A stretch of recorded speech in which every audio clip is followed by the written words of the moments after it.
আর তুমি তো জানো মহেশমতি, একজন মেয়ের কাছে এই শাখা পলা নোয়ার গুরুত্ব কতটা। তারপরে তুমি কি প্রমাণ চাইছো বলো?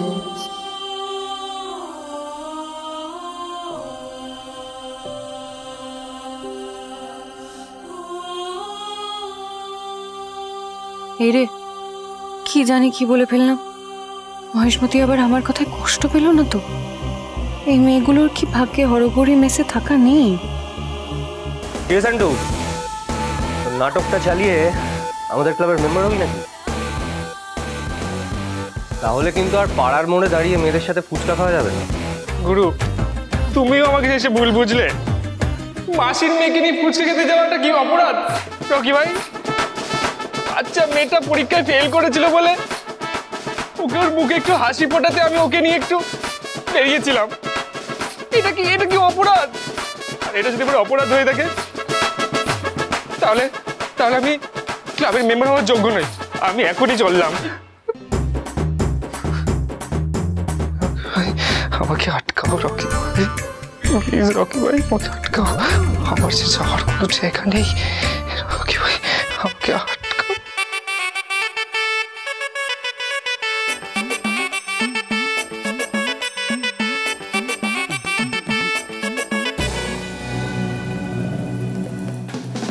রকি ভাই, শান্ত আমাদের ক্লাবে থাকবে না?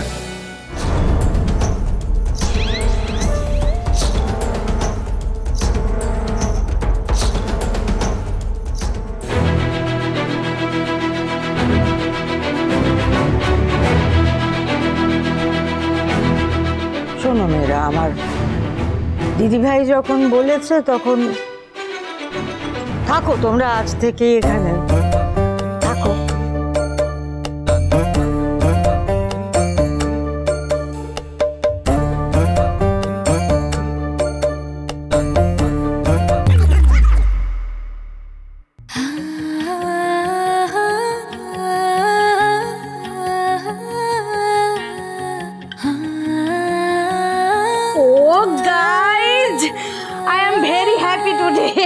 আজ থেকে তাহলে আমাদের হরগৌরী মেশবাড়ি চালু হয়ে গেল।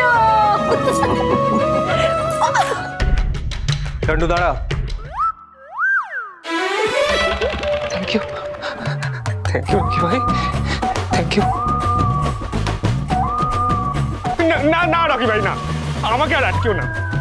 আমি এই ক্লাবের মেম্বার হওয়ার যোগ্য নই একদম। আমাকে আর আটকেও না। না, চুপ কর।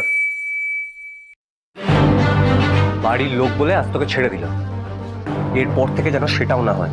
মনে থাকবে? হ্যাঁ, মনে থাকবে, খুব মনে থাকবে। আজ থেকে মেয়েদের সঙ্গে তো দূর, ছায়া দেখলেও ছিটকে সরে আসো।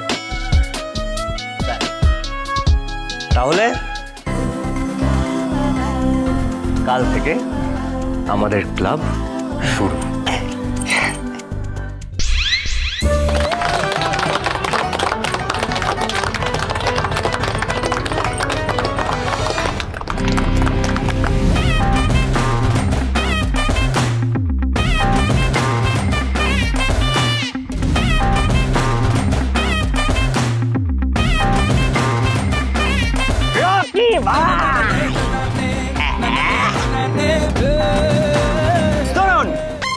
যেমন সালমান খান আমাদের মহাগুরু, তেমন রকি ভাই হচ্ছে আমাদের পাড়ার গুরু। তাই আজ গুরুকে মাল্যদান করে আজকে আমরা এই সভা শুরু করছি।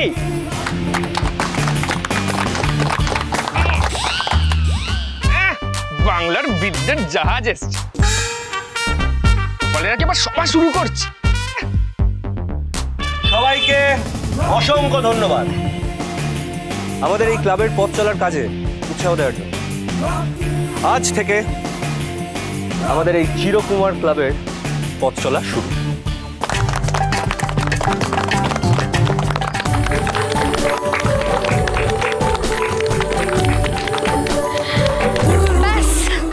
এইবারে হবে মিষ্টিমুখ।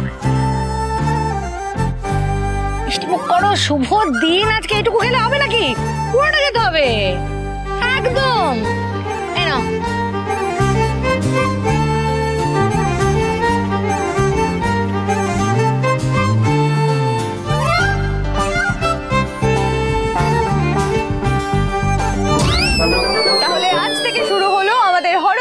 মেসের যাত্রা।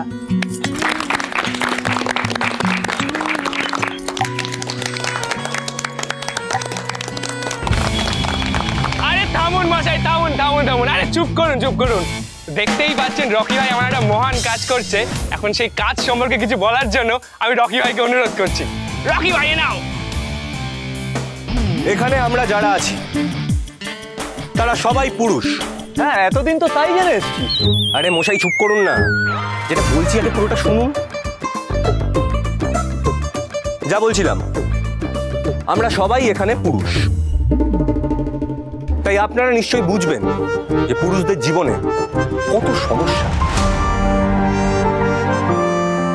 আর এই সমস্যার একমাত্র কারণ হলো নারী।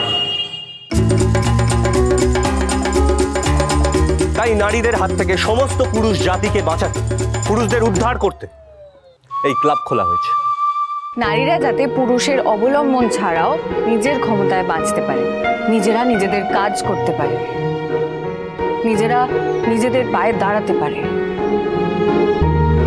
সেই ভাবনা থেকেই আমাদের এই মেস চালু করা হলো, মেয়েদের সমস্ত সুবিধার কথা মাথায় রেখে।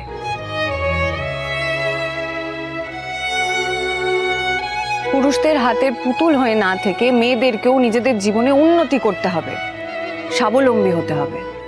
আমাদের মনে রাখতে হবে যে পুরুষদের উন্নতির পথে সব থেকে বড় বাধা হলো গিয়ে নারী। তাই আমাদের নারীর থেকে দূরে থাকতে হবে। নারীর হাতে যে সমস্ত পুরুষরা অত্যাচারিত হয়, প্রেমে ধোঁকা খেয়ে যাদের জীবন বিপথে চলে যায়, সেই সব পুরুষকে সঠিক পথে ফিরিয়ে আনাই এই ক্লাবের উদ্দেশ্য। পুরুষ জাতিকে বাঁচতে হলে নারী সঙ্গ করা যাবে না, তাতে মন ভালো থাকে। শরীর চর্চা করতে হবে, তাতে শরীর ভালো থাকবে, আর ব্রহ্মচর্য পালন করতে হবে, তাতে জীবন ভালো থাকবে।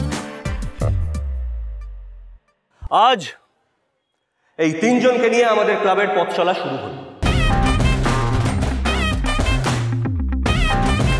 আশা করি আপনারাও উৎসাহ দেখাবেন আর এই ক্লাবে যোগদান করবেন।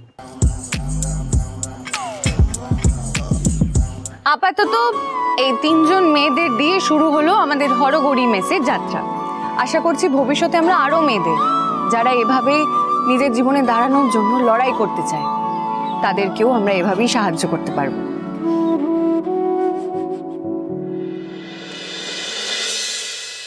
এই শোন, ঘরটাকে কিন্তু একটু পরিষ্কার রাখতে হবে। এইভাবে জিনিসপত্র ছড়িয়ে ছিটিয়ে রাখলে চলবে না। না, ঠিক ঠিক ঠিক আছে। বলছিলাম যে এটা কি চিরকুমার ক্লাব?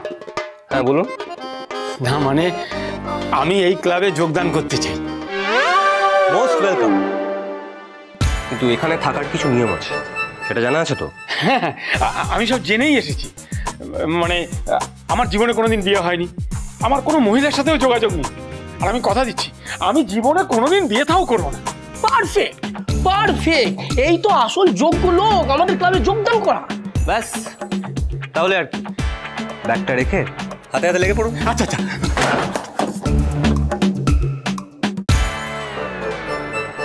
অসিত দত্ত উত্তরবঙ্গের ছেলে, কাজের খোঁজে কলকাতা এসে থাকার জায়গার লোভে মিথ্যে বলে এখানে থাকতে এসেছে। বাড়িতে বউ বাচ্চা সহ ভরা সংসার তার।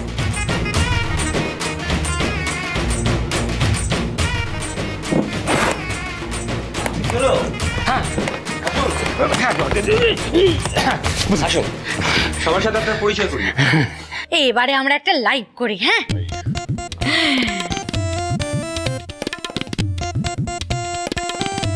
হাই গাইস, এই দেখো আমি আবার লাইভে চলে এসেছি। আজ তোমাদের সাথে হরগৌরী মেসের প্রথম তিনজন গেস্টের সাথে পরিচয় করিয়ে দেব। এসো। এই না, কথা বলো। হ্যাঁ, কথা বলো। হাই সবাইকে, আমার নাম সুরভি। আমার বাড়িতে বর আছে, কিন্তু যা শুনছেন নির্ভেজাল মিথ্যে। মেয়ে আসলে হতে চায় অভিনেত্রী, কিন্তু বাবা মেয়েকে বিয়ে দেওয়ার জন্য উঠে পড়ে লেগেছে। তাই নিজের স্বপ্ন সত্যি করতে মিথ্যে পরিচয়ে হরগৌরী মেশে এসে হাজির হয়েছে এই বঙ্গললনা। হ্যালো, আমি পাপন। এই প্রেম ভালোবাসা আমি ঘৃণা করি। মিথ্যের রাজা ইনি। প্রেমিকা ছেড়ে চলে যাওয়ায় তার দুঃখে নিজের শহর ছেড়ে এই কলকাতায় চলে এসেছে। বাড়িতে বয়স্ক বাবা মা, মাঝে মাঝে ফুড ডেলিভারির কাজ করে বাড়িতে টাকা পাঠায় সে। এবার আসি পরের জনের কাছে। বলো বলো। হাই, আমি মৌলিকা। আমার স্বামীও বাড়িতে আছে। আমরা খুব হ্যাপি কাপল। শুধু কথায় ভেজাল মেশানোতে ইনি ওস্তাদ। ওনার বিয়ে ঠিক হয়েছিল, কিন্তু বিয়ের আগেই বিয়ে ভেঙে যায়, তাতে মনও ভাঙে। বাড়িতে আবারও বিয়ের চাপ দেওয়ায় বাড়ি ছেড়ে কাজের খোঁজে কলকাতা চলে এসেছেন। হ্যালো, মানে নমস্কার, আমি মন্টু। ও আচ্ছা আচ্ছা আচ্ছা। কবিতা লিখি, তবে ছেলেদের নিয়ে কবিতা। মানে এতদিন পর্যন্ত কবিরা মেয়েদের নিয়ে কবিতা লিখতো, কিন্তু আমার কল্পনা তো মেয়ে আসে না। 100% একদম জেন্টস কবিতা। এই মহান কবির কবিতার মতোই ওর কথাতেও ছন্দ মেলে না। খাজা কবিতার মতোই খাজা গল্প শোনায়। আসলে ওর বিয়ের রাতে বউ নিজের প্রেমিকের সাথে পালিয়ে যাওয়ায় এলাকায় লজ্জায় মুখ দেখাতে পারেনি। তাই একা মানুষ হয়ে লোকলজ্জার ভয়ে বাড়ি থেকে দূরে চলে এসেছে। আর একদম শেষে, হাই ফ্রেন্ডস, আমার নাম শ্রীতমা। আমার তো প্রেম করে বিয়ে। ও আমাকে বিয়ের আগেও ভালোবাসতো, আর বিয়ের পর ওর ভালোবাসা আরও বেড়ে গেছে। এরও আসল গল্পটা হলো, বাড়ি থেকে জোর করে বিয়ে দিয়েছিল, কিন্তু স্বামীর অত্যাচারে ডিভোর্স হয়ে যায়। এক ছেলে, তাকে হোস্টেলে রেখে খরচ চালানোর জন্য কাজ করতে এখানে আসা। এই এলাকায় তো আমাকে সবাই চেনে, সবই এই গুরুর কৃপায়। আমাকে তো মেয়েদের সাথে কেউ কোনোদিনও কথাই বলতে দেখেনি। এর কথায় মিথ্যেও লজ্জায় পড়ে ঘোমটা টানে।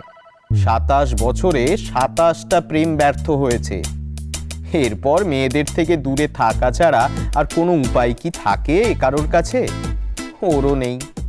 দেখো দেখো কত ভিউ হয়েছে, দেখো কত লোকে দেখেছে বাবা। আচ্ছা কাকিয়া, তুমি যখন আমাদের এই মেসের সব দায়িত্ব নিচ্ছ, তাহলে এই মেসের সব নিয়মগুলো তুমি সবাইকে বলে দাও। আচ্ছা শোনো, নিয়ম যখন বললে, নিয়ম কিন্তু যা যা থাকবে সমস্ত অক্ষরে অক্ষরে পালন করতে হবে। না পালন করলে কিন্তু আমি এখানে থাকতে দেবো না। হ্যাঁ বলো সচিবাম্মা, বলো নিয়মগুলো বলো।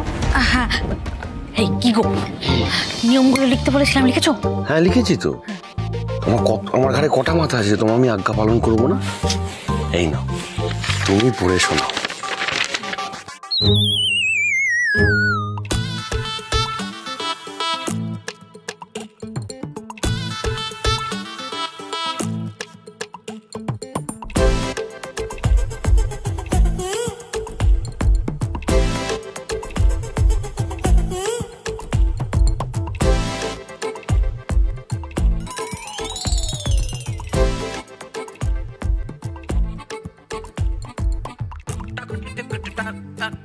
দেখেছো মামি, দেখেছো?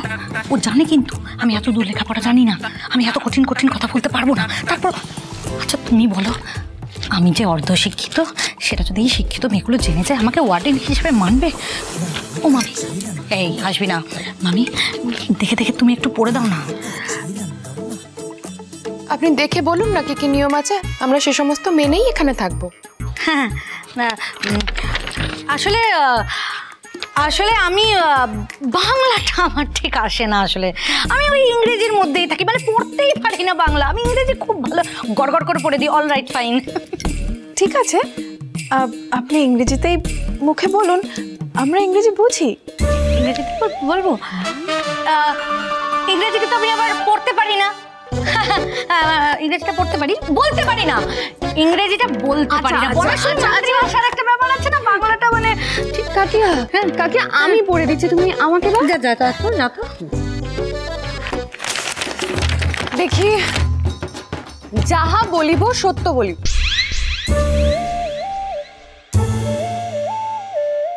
কাকাই, তুমি সত্যি করে বলো তো, এটা তোমাকে গুবলু লিখে দিয়েছে তাই তো?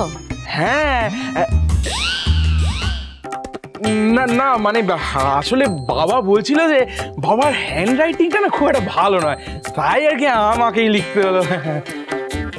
সে আমি প্রথম লাইন দেখেই বুঝে গেছি যে এটা তোর হাতের লেখা। তবে তোর যা হাতের লেখা তাতে মনে হচ্ছে তুই ডাক্তারও হতে পারতিস। যা কষ্ট করে পড়তে হচ্ছে। যাই হোক, প্রথম নিয়ম, অবাঞ্ছিত অনুপ্রবেশ দণ্ডনীয় অপরাধ। মানে রাত 9টার পরে কেউ মেসের বাইরে থাকতে পারবে না। 9টার পরে লুকিয়ে লুকিয়ে ঢোকা যাবে না, সেটা অপরাধের শামিল। তাহলে হ্যাঁ নিয়ম নাম্বার 1, হ্যাঁ বল। আমাদের ক্লাবে ফেরার কোনো সময়সীমা নেই। রাতে যখন খুশি ঢোকা যাবে, বেরোনো যাবে। আমরা পুরুষ, তাই আমাদের কোনো সময়ের বাধা থাকবে না। আইন নিজের হাতে তুলে নেওয়া যাবে না, অর্থাৎ এখানে কোনো ঝামেলা অশান্তি করা যাবে না। এলাকার লোকেদের সাথেও ঝামেলায় জড়ানো যাবে না। এলাকার সবাইকে সম্মান করতে হবে। কোনো ছেলে বিপদে পড়লে, দরকার পড়লে আমরা লাঠি সোটা নিয়ে ঝাঁপিয়ে পড়ব। দরকার পড়লে মারামারি করে জেলে যাব। হ্যাঁ কি বলছো? হ্যাঁ, কিন্তু এই এলাকার সমস্ত পুরুষদের নিরাপত্তার দায়িত্বও কিন্তু আমাদেরই। আদালতের সময় নষ্ট করা যেমন ঠিক নয়, তেমন ঠিক সময়ে ভাড়ার টাকা না দেওয়াও ঠিক নয়।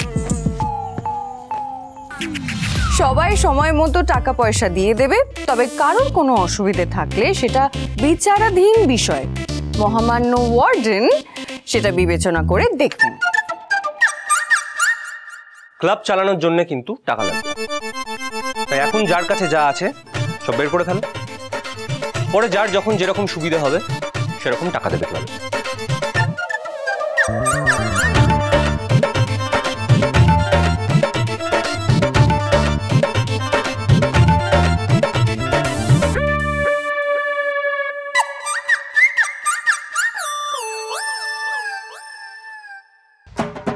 নে গুগলু, নিয়ে নে তোর কাগজ, তুই নিয়ে নে। আর কাল থেকে এটার উল্টো পেজে হাতের লেখাটা প্র্যাকটিস করিস, কেমন? আপনাদের আর কোনো নিয়ম নেই তো? হ্যাঁ আছে, সব থেকে গুরুত্বপূর্ণ নিয়মটাই তো বলা।